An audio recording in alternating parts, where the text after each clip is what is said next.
Ay, yun na nga. Napagtripang bumagoto ngayon kaya dumayo ako rito sa Kapitolyo, Pasig. Mahilig ka ba sa goto? Dapat kumain ka ng Go to Believe in Magic. Ayun, oh. Tara, tikmanan natin yan kung gaano kasarap.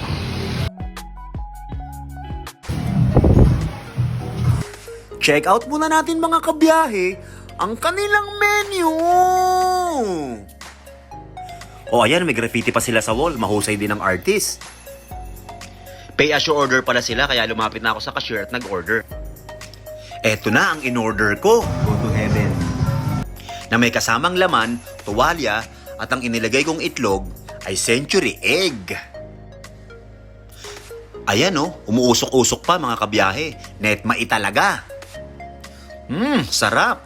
Ang linis ng lasa at ang linamnam. At syempre, hindi pwedeng mawala itong paborito kong anak.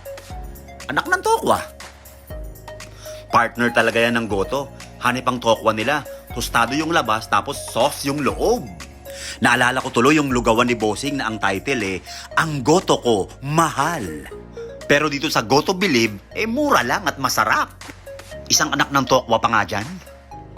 Itaob na natin to para ang food trip, sulit na sulit. Totoo nga ang chismis, Erap. Masarap nga ang lugaw mo, Erap. Totoo yan. At syempre, hindi ko paliligtasin ang dessert nilang champorado cheesecake na may dilis sa ibabaw, mga kabiyahe. Eto na oh, tikman na natin yan. Champorado.